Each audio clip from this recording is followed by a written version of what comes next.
You're listening to the Hult Center podcast, and today I am fortunate to speak with the two tracks who will be here Thursday, June 11th at the Hult Center. Dave, Julie, how you guys doing today?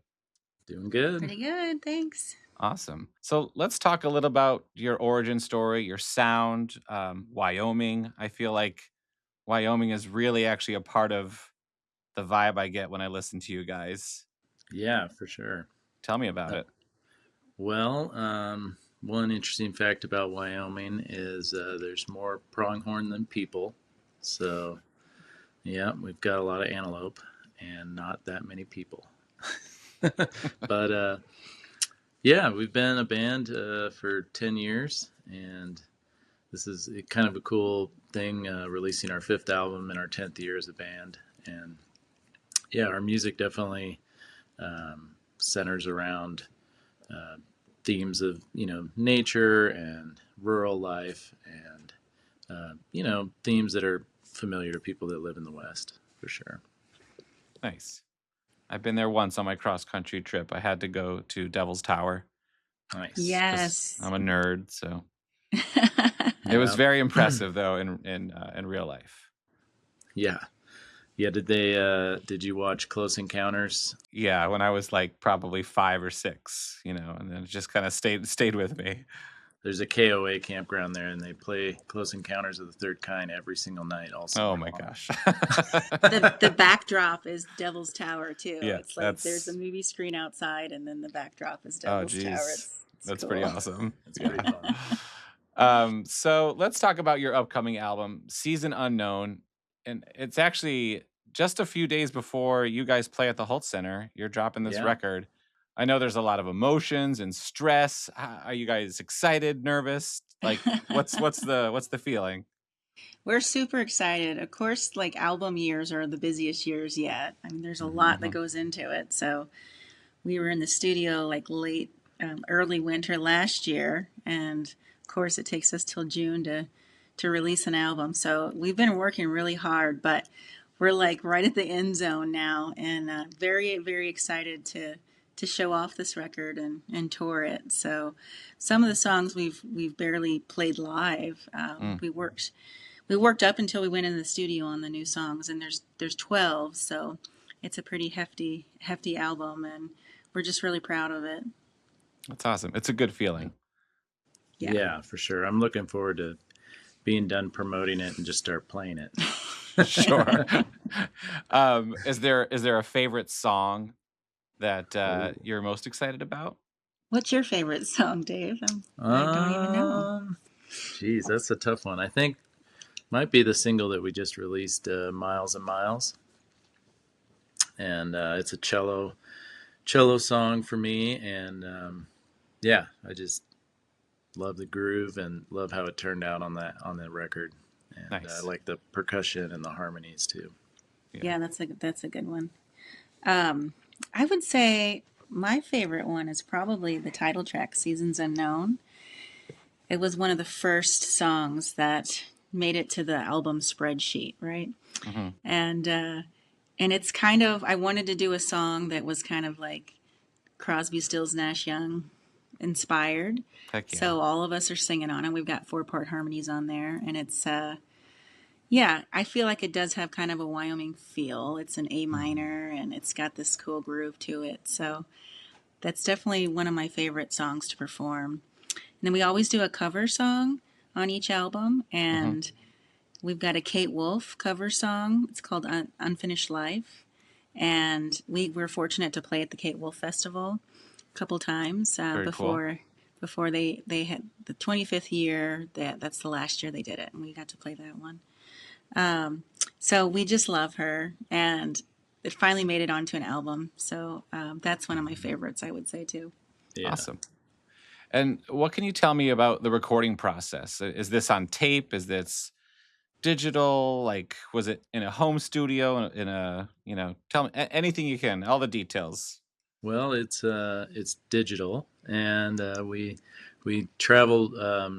This is the fourth time now that we've gone to Nashville to record, and we've been working with the same producer, Will Kimbrough, and the same engineer, Sean Sullivan. And we started at the Butcher Shop, which is a really cool old studio in Nashville, but they tore it down for some fancy new building a few years ago. And so the last two records, our last album and this album, we've recorded at Sean's new place called the Tractor Shed, and it's just a beautiful, small, nice studio to work in. And so we just prepare all of the songs.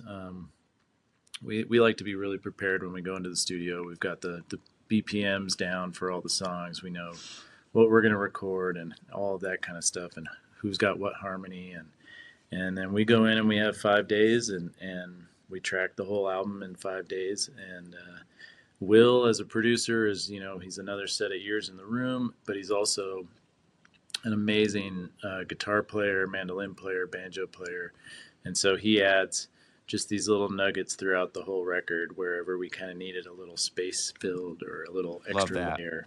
Yeah, so it's really fun working with him. Yeah, and then it's a surprise because like you didn't practice those parts, and then someone comes in and it's like, check this out. So fun. Yeah, so fun to hear it back, like to leave like the booth and go back into the room and listen back. It's just it's so cool. We also have piano on 2 tracks on this album. Good friend of ours from Nashville, Michael Webb. He did some fun stuff on two of the tracks, so it's nice to hear some keys too. Awesome. When you go to a playback, was there a song that when you heard it for the first time you were just like, woo, that's the one? Well, we did a kind of a special thing with the last song on the album. We went back into the big kind of open live room in the studio and put up a couple mics, and we sort of pretended to be having a little party, and cheersing and having some drinks and stuff. And so you don't really know, that was the vibe of the song, but you don't know how it's really going to sound and how it's going to work. And is this just a dumb idea? And when we walked out of that and Sean with his magic fingers had just quickly done whatever he did to mix it just right and have the right feel, we were all just like, oh man, that is so good. That is the perfect vibe. That's exactly what we wanted. Yeah, that track is called The Night Has Come.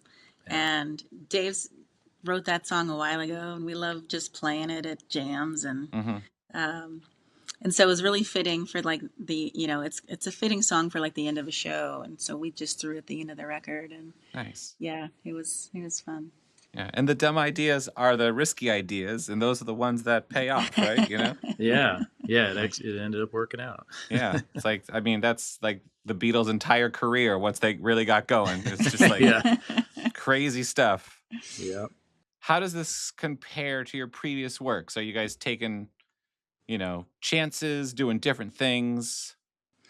I feel like in general, it's we're better musicians, we're better vocalists, and so each album we do, I feel like is the best one. Although I said that the last 2 as well, So I feel like we're getting better, and we are, we always kind of come to the table with new ideas, and we love arranging with the rhythm section because a song can completely change once we bring it to the band. And that's kind of one of my favorite parts is just you can be open with the song for it to recreate in that space. Then so that we see a lot of that on all of our albums. But it's just in general easier. Even getting into the studio, it's a lot to record in 5 days, and we just felt way more comfortable this time around. And we're used to the team, and like they're fast and efficient, and like we're now all of a sudden it's like, wow, we're kind of efficient, like,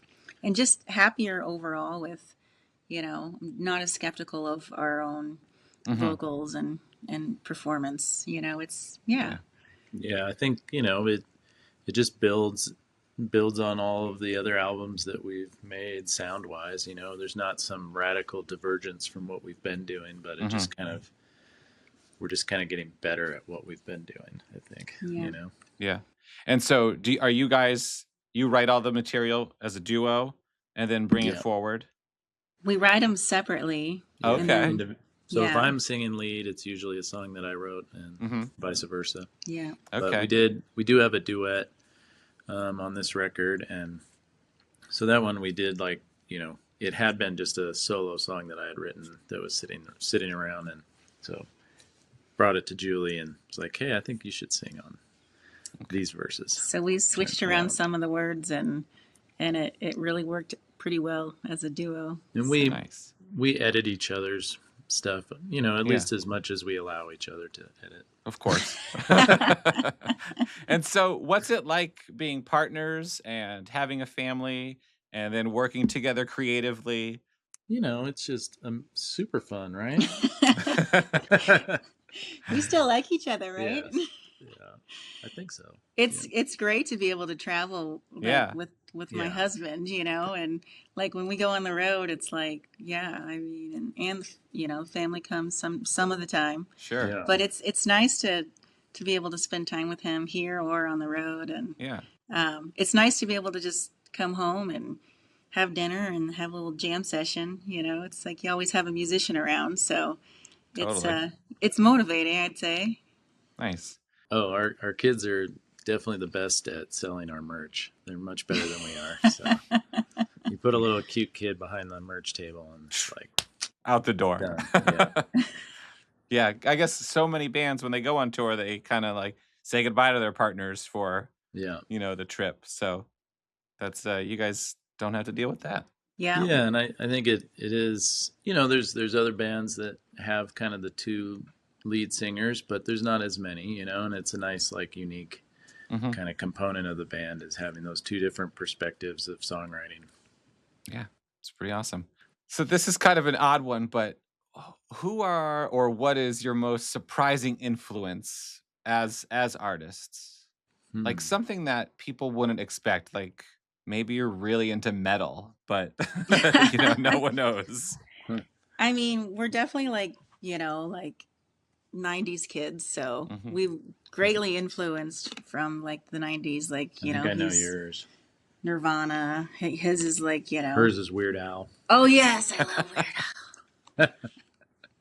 I So, do love Weird Al. good luck hearing any Kurt Cobain or Weird Al in our music, but it's Um, there somewhere. my goal in life, and I hope no one steals my idea, but I'm going to say it. But my goal in life is to do a Weird Al album Like with a our Weird band, Al style. and Oh, I already have all the songs. They're all in my phone notes. I've written all the choruses to all the songs. Just gotta bump out the verses, but that's the easy part. So Yeah. yeah, yeah, nice. it's gonna happen. Maybe this next album. I keep telling the guys, and they're not into it yet. But It's a tough sell. So we're just kind of chatting about tour. What's the best thing? What's your favorite thing about touring? For me, I guess it's the people that we've become friends with over the years. Hmm. We've got, I mean, some of our favorite people. We may not see them very often, but we'll see them at the same, you know, festival every time we've been there, or we'll see them whenever we go through a particular town. Um, I just think that it's a unique thing that a lot of people don't get to experience, and Yeah. sometimes you just meet them through performing at the show and getting to know them, and then next thing you know, years have gone by and they're one of your favorite people. Yeah. The human connection. Yeah, yeah, and festivals too. Just being yeah, able to, you know, see other bands and meet them and share, information about just other venues and festivals. It's like Yeah. some of the best ways to be able to like book really good shows is reaching out to our friends that we've met on the road and hmm saying, "Hey, like, do you know where to play here?" and or bringing them to Wyoming. And we've definitely like popped a lot of band cherries and brought them to Wyoming and had them right. play in Wyoming for the first time. So we're like, "Hey, come to the Wyo Theater in Sheridan, and we'll do a split show, and we'll get you playing in Wyoming for the first time." So Nice. Do you guys have any traditions as a band when you're traveling together, or superstitions, or Hmm. Traditions or superstitions? Well, we generally like to check in and be like, "Are we gonna rock it?" Before the oh, show. that's our mantra. Yeah. We'll start early um, on in the day. We're like, so should we rock it tonight? like, should we rock it tonight? And then, like, right before we go on stage, we have a little, like, pep talk to kind of get us excited and, go for it. And yeah, I mean, that's, We try to a tradition. I mean, we try to find good food. yeah. So we'll Always. probably need some food suggestions for Eugene. Okay. You can send me an email, any things that you don't like, and then we can start there. Right. We're pretty wide open. We'll eat anything. Yeah. We just cruise down the highway. We have a pretty good group. We get along pretty well. Yeah, we're pretty fortunate. I feel like, That's awesome. we've had a couple different bass players in the past, but now Taylor's been with us for almost 8 years now, and Yeah. we found a good fit, and that's what everyone's always told us is like just stay together, right? And we finally found like a group that we just mesh well, and we know each other's ticks, and It really is. It's a second family. I mean, yeah. Oh, yeah. How did I forget? We like to watch sci-fi in the hotel. Oh, nice. That's definitely our band tradition. We've seen a lot of reruns. Yeah, a lot of reruns of Leprechaun. Hotel sci-fi. Yeah. I don't know what it is, but that's just what we watch. And sometimes Fred, our drummer, will mute it, and then we just kind of discuss what the aliens are talking about. But okay, we just narrate it. We narrate it. Okay. And little mystery science theater action. Yeah, if there's been enough whiskey involved, then it's always sci-fi. And we never watch. I mean, we never watch it except in a hotel with the guys on the road. All right. Yeah, that's good. So we kind of talked about your favorite song to play as a band, individually. Is there one that the band likes that everyone's always excited to rock out? On this new album, I'd say Mexico by Friday, which is the first track, and that was our first single that came out a couple weeks ago. The other one is Lilac Weather, which is a song about, we have lots of lilac. Actually, the lilacs are blooming right now here. Usually they don't bloom until later in the season, but we've just had such a strange winter. Same here. And I wrote Seasons Unknown, that song, way before we knew what was going to happen this winter. So it's kind of funny, but this season. But Lilac Weather is just about, they come and go. It's kind of grouped into a love song, and about how people come and go and pass by, and before you know it. And it's just got some fun little rhythm changes, and we've only played it live like a handful of times since it made it on the album, and it's just really fun, and the harmonies are really fun too. So nice. So this is my favorite question that I get to ask everybody is what is the best or worst song that you belt out either in the car or in the shower or wherever your safe singing space? Best or worst song? Best or worst. So I've gotten, people have belted out Mariah Carey, the Titanic theme by Celine Dion. So anything, like I want to know. This is maybe a deep dark secret, but I'm curious. I would say mine for like this year, the song Change by Blind Melon. Taylor's been trying to get me to cover it with the band forever, but Shannon Hoon's voice is like crazy, right? I can do it all, but it's like, to do it live with the band, it's like you don't want to just do exactly what he does. Like I haven't figured out a way to change it enough to make it cool and like not to. Right. But I mean, that's like Taylor and I, like we bust that song out pretty much every day on the road. Yeah. What is it for you, Dave? I can never get very far into it, but that Smashing Pumpkins song, oh God, The World is a Vampire. What is it, like? Bullet with Butterfly Wings. Yeah, that one gets stuck in my head. Billy Corgan's known for just having such a beautiful voice. Yeah, I don't want to cover that one. He's trying to. But it's actually that's a very difficult song to play.